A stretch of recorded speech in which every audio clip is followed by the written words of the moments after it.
than mystery?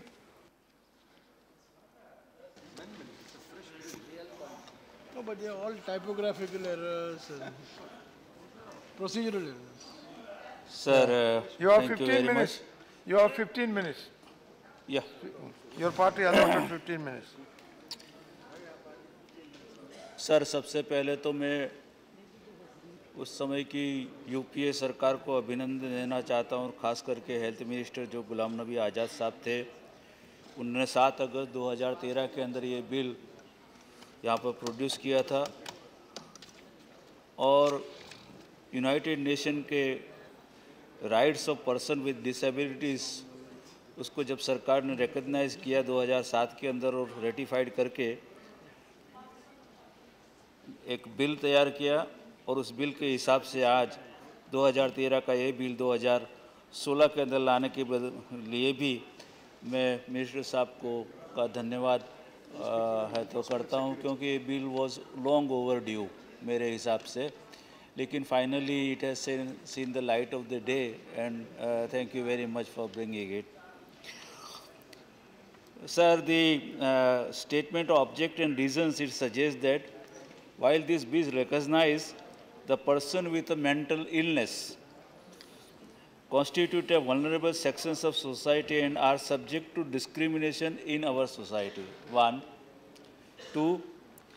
Families bear financial hardship, emotional and social burden of providing treatment and care for their relatives with mental illness. C. Person with a mental illness should be treated like other person with a health problem, and environmental around them should be made conducive to facilitate recovery, rehabilitation and full participation in the society. आज ये तीनों की बहुत ज़रूर है और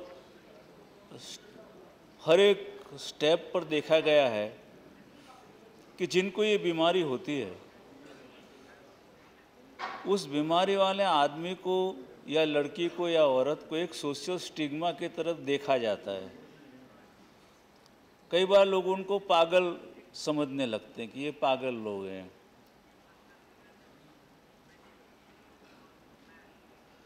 मेरा family ने बहुत इसमें सफ़र किया है, इसलिए कितनी बात मैं मेरे अनुभव की बता रहा हूँ अभी भी, आज भी वो चालू है. और वो अनुभव ऐसे रहे जैसे मैंने लोकसभा में था सवाल पूछा था, इस बार भी सवाल पूछा है कि सरकार के पास कोई डेटा नहीं है मेंटल इलनेस का कि इस देश के अंदर कितने लोग इस बीमारी से परेशान हैं, और नहीं कोई ऐसा प्रयत्न किया. लेकिन मोटा मोटा जो फिगर मिलता है वो है कि 1% population of this country suffering from this mental illness, ऐसा बार बार कहा गया है. डिप्रेशन और ख़ास करके 18 से 40 साल के बीच में जो यंग जनरेशन है उसमें ये रोग तरह तरह के पाए गए, जिसमें स्किज़ोफ्रेनिया वो बहुत वाइड स्प्रेड है. स्किज़ोफ्रेनिया का जो पेशेंट है, पहले तो ऐसी फैमिलीज़ में कभी होता है जिसको पता नहीं होता, क्योंकि बहुत कम लोगों को ये होता है. उस फैमिली को बहुत अरसे के बाद में पता चलता कि वाकई मेरे बेटे या बेटी को स्किज़ोफ्रेनिया है. बहुत इंटेलिजेंट और क्रिएटिव लोगों को होता है, सोचने वालों को होता है, पढ़ने वालों को होता है, लिखने वालों को होता है. हमारे जैसे आदमी को भी पहले पता नहीं था स्किज़ोफ्रेनिया क्या होती है, लेकिन हम जब पढ़ते थे तो बूढ़े लोग बोलते थे ज़्यादा मत पढ़ा कर मगज फेल हो जाएगा. ये मगज फेल हो जाएगा वो क्या है, वो स्किज़ोफ्रेनिया. ऐसा लगता है कि मगज फेल होने के साथ जो बातचीत लिंक की जाती है वो इसके साथ में की जाती है. ये जो पॉपुलेशन अपने आप के अंदर अपनी दुनिया बना लेती है, इनवर्ड और आउटवर्ड दोनों होती है. लोग वायलेंस में भी होते हैं, बहुत बुरी तरह से वायलेंट होते हैं. कितनी जगह पर कितने पेशेंट इनवर्ड हो जाते हैं, कुछ भी बोलो तो सिकुड़ जाते हैं, सस्पिशन हो जाता है. घर के लोगों के ऊपर उनके सामने कोई साजिश की जरने जा रही है मारने की, इस तरह के डर से हमेशा वो परेशान होते हैं, बाहर नहीं जाते, किसी के साथ में फुल कॉन्फिडेंस से बातचीत नहीं करते, खाना हाइजीन वगैरह सब बड़े प्रॉब्लम उनके साथ में होते हैं, नहाना धोना कपड़े बदलना, सुसाइड मेंटालिटी होती है। बहुत यंग जनरेशन कोई नस काटने का प्रयत्न करता है तो कोई ऊपर से जंप मारता है, तो कोई है तो नाइफ वगैरह सब है घर के अंदर संभाल के रख के दूर रखने पड़ते हैं क्योंकि शायद उनके हाथ में न गिर जाए। हमेशा उनको दो आदमी अगर जो कोई भी बातचीत करते होते तो ऐसा लगता है कि ये सब मुझे मेरी बात कर रहे हैं। आप कुछ भी करते हो तो घर में तो ऐसा लगने लगता है कि ये सब जगह पर कैमरे लगाए हुए, बाथरूम में कैमरा है, घर में कैमरा है, कंप्यूटर में कैमरा है, मैं जो कुछ कह रहा हूँ वो सब लोग सुन रहे हैं, जान रहे हैं, नहीं तो उनको कैसे पता चले। ये सब इसके बहुत बड़े सिम्टम हैं। लेकिन उससे ज़्यादा हैरानी की और सबसे बड़ी जो बात है वो पूरा एटीट्यूड जो है सोसाइटी का और सरकार का दोनों का, सेंसिटिविटी जो है बिल्कुल जीरो में कहूँ तो भी चले, ऐसी स्थिति है। ये जो पूरे जो पेशेंट है उनके साथ में ट्रीट करने के लिए जो डॉक्टर चाहिए, जो सोशल वर्कर चाहिए, जो क्वालिफाइड साइकेट्रिस्ट चाहिए, जैसे हॉस्पिटल में वातावरण चाहिए। पहले तो सवाल है कि हॉस्पिटल ही कम है। बेंगलोर में आपका एक हॉस्पिटल है, उसके अंदर साइकेट्रिस्ट वगैरह है और कोई भी लेके जाओ तो 3 महीना वहाँ रखना पड़ता है। एक ही आदमी को आप रखते हो, दूसरे किसी को रखते नहीं वहाँ पर। पूरे वेस्टर्न रीजन के अंदर कोई हॉस्पिटल नहीं है। कितने प्राइवेट रिहेबिलिटेशन सेंटर और ट्रीटमेंट सेंटर है जिसको रेगुलेट करने के लिए आपने ये पूरा स्ट्रक्चर वगैरह खड़ा किया। उसमें मैं नहीं जाना चाहता कि आपको क्वालिफाइड साइकेट्रिस्ट चाहिए, क्वालिफाइड सोशल वर्कर है तो उसके अंदर रखना पड़ेगा। होटल हॉस्पिटल के अंदर इतनी इतनी सुविधाएं होगी, हॉस्पिटल को आपको रजिस्टर करवाना पड़ेगा, डॉक्टर ऐसा होगा, उसका बोर्ड होगा, रिव्यू होगा। किसी आदमी और लड़के के पास में अगर जो कोई फैमिली वगैरह नहीं होंगे तो उसको जानकारी के लिए वो अपने आप में इंडिपेंडेंट उसमें है तो दाखिल हो सकेगा, उसकी परमिशन ली जाएगी वगैरह वगैरह। जो स्ट्रक्चर के अंदर मैं नहीं जाना चाहता। लेकिन दोनों जो ट्रीटमेंट और दोनों के दो ट्रीटमेंट में दो डिसिप्लिन चलती है। एक डिसिप्लिन है क्यूरेटिव की और दूसरी डिसिप्लिन है उसको कम्युनिटी और उसके साथ में मिलाते हुए उसको ज़्यादा से ज़्यादा काउंसलिंग करो जिसकी वजह से वो ठीक हो। क्यूरेटिव में मैंने देखा आज भी डॉक्टर जो है उनको शॉक थेरापी जो है उसका इस्तेमाल करते हैं, विच इज़ कम्प्लीटली इनह्यूमन। मैं तो मानता हूँ कि इस देश के अंदर उसको बैन करनी चाहिए। और बहुत सारी पूरी मूवमेंट दुनिया के अंदर चल रही है कि जो शॉक थेरापी है और इलेक्ट्रिक शॉक देने की जो पूरी प्रक्रिया है उसके अंदर है तो इन पेशेंट को उसमें से मुक्त करना चाहिए। काउंसलिंग की प्रक्रिया ज़रा जटिल है क्योंकि उसमें समय देना पड़ता है। मैं मिनिस्टर साहब को बताना चाहता हूँ आप कि एक तो क्वालिफाइड डॉक्टरों की तो कमी है, लेकिन साथ ही साथ में क्वालिफाइड है तो सोशल वर्कर्स की भी कमी है, काउंसलिंग करने वालों की भी कमी है, मिलते नहीं है। और जो लोग गरीब तबके के आदमी हैं उस गरीब तबके के आदमी को तो वाकई में पता नहीं चलता। ऐसे ऐसे एग्जाम्पल साथ में और पढ़ने को मिलते हैं कि किसी को चैन से बांधा जाता है क्योंकि वो चला न जाए। बात भी सही है। रास्ते में आपको कितने ही लोग ऐसे मिलेंगे जो स्किज़ोफ्रेनिया से पीड़ित हो लेकिन रास्ते के अंदर भिखारी की तरह या पागल की तरह जीवन जीते हो। पटना का एक बहुत बड़ा किस्सा मैंने जब पढ़ा था कि बहुत अच्छा एक साइंटिस्ट, रिकग्नाइज साइंटिस्ट थे, वो खाना अपने है तो उसके अंदर से गार्बेज में से ढूंढ रहा था और लोग कोई आके खाना खा जाए, ऐसी उसकी है तो हालत है तो मैंने पढ़ी थी। जॉन नास नाम का एक बहुत बड़ा मैथमेटिशियन और साइंटिस्ट जो बाद में उसको नोबेल प्राइज़ मिला, वो भी इस है तो पूरे दर्द का शिकार हुआ था। अभी अमेरिका के अंदर उसकी है तो एक्सीडेंट के अंदर डेथ हुई, जिसने पूरे मैथमेटिक्स के अंदर गेम थियोरी शोधी और पूरी दुनिया के अंदर वो गेम थियोरी आज यूएस और दूसरे देश उसका है तो इस्तेमाल कर रहे हैं। ये ऐसी पॉपुलेशन है जो क्रिएटिव पॉपुलेशन है, इंटेलिजेंट पॉपुलेशन है, जो इस रोग से है तो सफ़र कर रही है।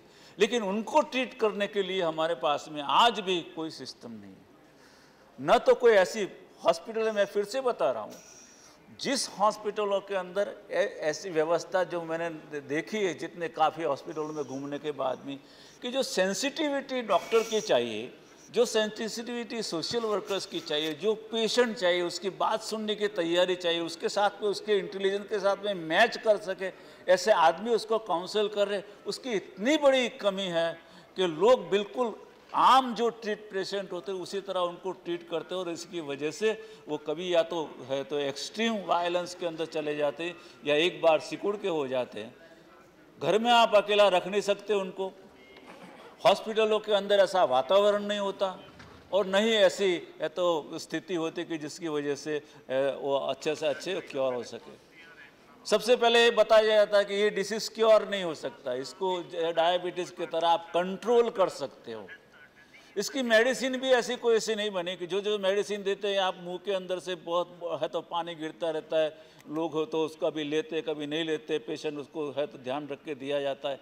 एक 24 आवर्स उसके पीछे एक आदमी या दो आदमी हमेशा उसको ध्यान रखने वाले चाहिए, ऐसी स्थिति का ये है तो पूरा रोग है सर। मुझे पता नहीं आप किस तरह इसको कराएंगे, क्योंकि आपने स्ट्रक्चर और पैसे जो कुछ भी लिए वो कमीशन के लिए है, तो उसमें से होगा, बोर्ड होगा तो बोर्ड में कौन आदमी आएगा कौन नहीं आएगा, उसमें क्या स्थिति होगी, डॉक्टरों की जो पैनल होगी, एक्सपर्ट की पैनल होगी, तो ये सब इसमें चीज़ है। लेकिन ट्रीटमेंट के बारे में क्या है मैंने नहीं देखा इसमें से। क्या आप ट्रीटमेंट को इफेक्टिव किस तरह बनाएंगे? ज़्यादातर लोग इस डिसीज से जो पीड़ित है वो फैमिली के साथ में रहते हैं। सरकार फैमिली को क्या सपोर्ट करना चाहती है? जो फैमिली अपने आप में अपने जात को और अपने इस पेशेंट को है तो अच्छी तरह से ट्रीट करती है, मैं उसकी बात नहीं करता हूँ, लेकिन जनरल जो मध्यम वर्ग के लोग, अपर मिडिल क्लास और इवन लोअर मिडिल क्लास के लोग, जिसको कंपलसरी एक ऐसी स्थिति हो जाती है कि न तो फैमिली वहाँ कहीं से मूव कर सकता है, न साथ में उसको ले जा सकता है, उसके पास 24 घंटे अगर जो बाहर जा रहे हो तो आदमी रख के जाओ, ऐसी परिस्थिति होती है। उसमें दवाइयाँ उसकी महंगी है, साइकाट्रिस्ट घर पे नहीं आते, वो साइकाट्रिस्ट के पास में जाना नहीं चाहते, जाते हैं तो वहाँ दूसरे लोग होते तो सब ऐसा मानते कि ऐसा समझते कि मैं पागल हूँ, इसके लिए मुझे यहाँ लेके आए, उनकी तबीयत और भी बिगड़ती है। ये पूरी जो आखिर ट्रीटमेंट की जो प्रोसेस है वो इंडिविजुअलिस्टिक फैमिली के अंदर, फैमिली को है तो वो उसमें वो किया जाए, ये सब स्थिति के सेध है, ये इस है तो बिल के अंदर नहीं है। और आपका जो रेटिफिकेशन जो सेकंड है वो तो ये बता रहा है इसके अंदर कि families bear financial hardship, emotional and social burden of providing treatment and care for the relative and mental illness. स्थिति ये थे, लड़कियों की हालत जो मैंने देखी हुई है कि इनके साथ में शादी कौन करेगा, माँ बाप मर जाने के बाद में इनका ध्यान कौन रखेगा, क्या व्यवस्था है ऐसी सरकार की? इसके अंदर सरकार रिहेबिलिटेशन सेंटर चलाना चाहती है, बनाना चाहती है, स्पॉन्सर करना चाहती है, जो ट्रस्ट चला रहे हैं उनको मदद करना चाहती है कि नहीं चाहती? 1-1 लाख रुपया एक महीने का खर्चा हुआ है ऐसे रिहेबिलिटेशन सेंटर मैंने देखे बम्बई और पुणे के अंदर। 1 लाख रुपया एक महीने का खर्च कौन बेयर करेगा? 2-3-4 लोग को एक ही साथ में ठहराया जाता है। ये जो पूरी अच्छी परिस्थिति जो है वास्तविक, मैं उसके ऊपर हेल्थ मिनिस्टर साहब का आपका मैं ध्यान दे रहा हूं। मैं रिक्वेस्ट करूंगा मेंबर से जरा प्लीज इसके और मैं आपका ध्यान जाता हूं जो इसमें नहीं है। इसमें आप स्ट्रक्चर खड़ा कर रहे हो और उस स्ट्रक्चर के अंदर रेगुलेट होना चाहिए। मैं मानता हूं कि इस पूरे प्रोफेशन को रेगुलेट करने की बहुत जरूर है, लेकिन साथ साथ के अंदर उसको ट्रीट करने वाले मैन पावर की, सोशल वर्कर की, ये सब की बहुत जरूर है और उसको रेगुलेट करना काफ़ी अच्छा ठीक है। लेकिन इसके साथ में पेशेंट जो 1% बोल रहे हैं जिसका कोई डेटा आपके पास नहीं, आप वो डेटा इकट्ठा करना चाहते हो कि क्या? ड्रग्स की बीमारी सभी जगह पे आई है, देखा है भाई कितने लोग ड्रग की बीमारी में से भी ये ऐसी चीज़ें निकलती है, तो उसको आप कंट्रोल कैसे करना चाहते हो? ये स्थिति इसके अंदर से है तो निकलती नहीं है। कानून आप जरूर करोगे, ओके इसमें सबसे जो दो चीज़ें, तो क्यूरेटिव के अंदर आपको ही खुद को मेडिकल एसोसिएशन के पास में जाके है तो, और मेडिकल काउंसिल ऑफ इंडिया के पास में जाके है तो उनको बुला के बनना कोई, आप क्या करना चाहते हो? आपके यहाँ तक सरकार की ओर से कोई अवेयरनेस प्रोग्राम नहीं है कि ये स्टिग्मा किस तरह दूर किया जाए इनका। अरे ये जिस तरह जो प्रोग्राम होते हैं, यस सर आपका भी no, ज़्यादा please conclude. या ये स्टिग्मा किस तरह दिया जाए, इस तरह का तो आपका कोई Please प्रोग्राम conclude. नहीं है, कोई ऐसा अनाउंसमेंट, न कोई ऐसी एडवर्टाइजमेंट है। मेरी आपसे विनती है कि अगर आप ये कानून अगर जो पास कर रहे तो इसको एक मिशन मोड के ऊपर आप ले लीजिए, देखिए पूरे देश के अंदर इसके बारे में जागृति हो, क्योंकि करोड़ों माँ बाप को पता नहीं होगा खुद का कि मेरे बेटे को या मेरी बेटी को स्किज़ोफ्रेनिया है या ये मेंटल इलनेस है। Okay. इसलिए मेरी आपसे विनती है सर, इसके अंदर मैं इसको होल हार्टेडली सपोर्ट करता हूँ। आपको और भी कोई सजेशन दिए तो दूंगा, क्योंकि मैं 17 साल से भोग रहे हैं हम, और इसके अंदर आपको जो कुछ भी इंफॉर्मेशन चाहिए और भी हम देंगे, लेकिन इस बिल के अंदर थोड़े से है तो चेंजेस करिए आप। पेशेंट के ऊपर ज़्यादा दीजिए, ट्रीटमेंट के ऊपर ज़्यादा दीजिए, इसके अंदर रेगुलेट आप जरूर करें, रेगुलेट के लिए आप रजिस्टर करवाइए, नहीं पेश है तो मानते उनका फैसिलिटी नहीं हो तो उसको आप पेनल्टी करिए वगैरह, जो कुछ भी आपको करना, लेकिन उससे पेशेंट की स्थिति नहीं सुधरेगी और जो फैमिली के अंदर ये ऐसे विक्टिम्स है उनकी हालत के अंदर सुधार नहीं होगा। Okay. और दवाइयाँ अगर जो आप Okay, सस्ती दे please, सकते हो तो बहुत please sit अच्छा, down. फ्री में मिलनी चाहिए ऐसा Okay. मैं मानता हूँ।